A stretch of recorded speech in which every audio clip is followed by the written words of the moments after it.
Welcome, everybody. I'm Neil Cavuto, and here's how strongly Arkansas Republican Congressman Tim Griffin feels about defunding Obamacare. He does not care whose feelings he hurts along the way, even those within his own party. After he heard that Senators Ted Cruz and Mike Lee were all but admitting defeat, the congressman all but tweeted they were quitters. Quoting here, "So far, Senate Republicans are good at getting Facebook likes and town halls, not much else. Do something." To the point, and now to the congressman. Whoa, you're starting something, because they're already holding press conferences dialing back what they said. What do you think?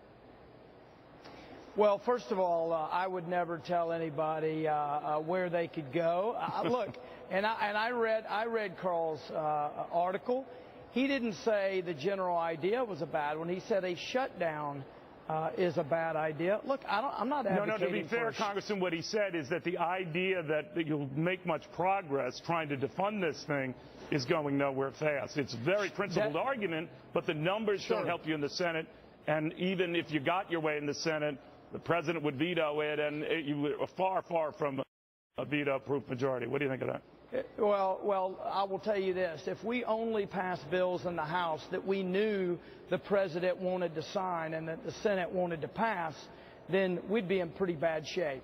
I would point out that we are sending several options over there, and I would point out that the delay of the employer mandate under Obamacare was President Obama's idea. If you would have told us that that was going to happen 2 years ago, we would have said no way. So, look, the folks in the Senate that have been talking about defunding and delaying and repealing and all these different options, they've been asking for the ball. Well, we're going to give them the ball, and we're going to be pulling for them.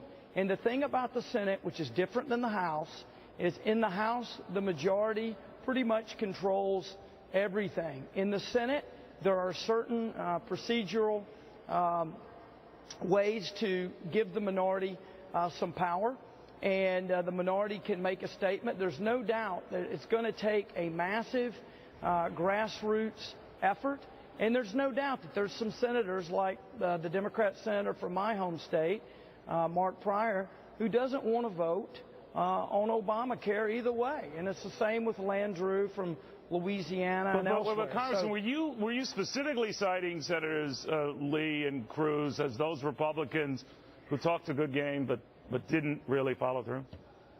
What I was doing is challenging the ones that talk a lot over there, and I was referring to the general press release that went out, and I was just making. No, I want to be specific. You were talking about those two gentlemen. Yeah. The one. Okay, the reason I mentioned that Senator Cruz responded to that today. This is from Senator Cruz.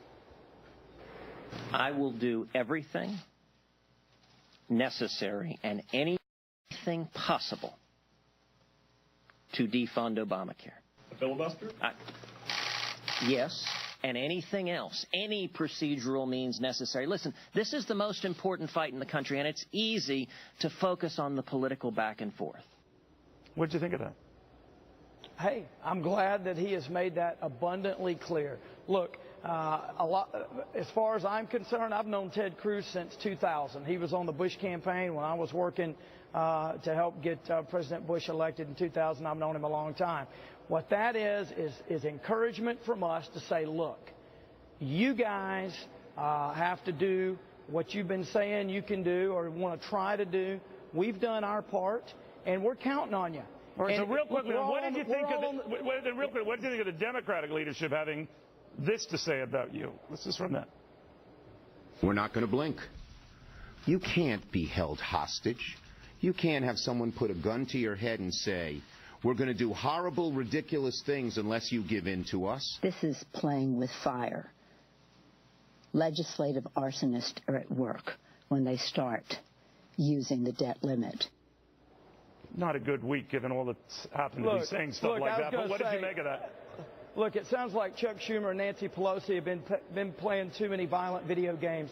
They're talking about arson. They're talking about guns to head. I mean, come on. They're the coarsening of the culture in this country.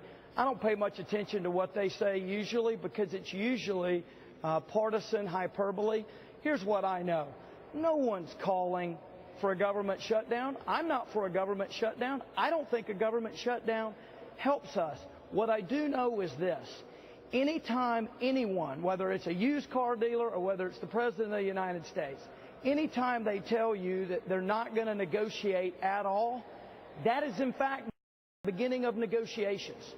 I've been in this town long enough to know that there's always a possibility, and we've got my obligation to my constituents who sent me here is not to say, well, we lost the presidential election, therefore I'll give up. That's not what I'm going to do. I'm going to look for every possible angle and represent my constituents. Did you just compare the president to a used car salesman? All right, I'll leave it at that. Congressman, thank you very, very much.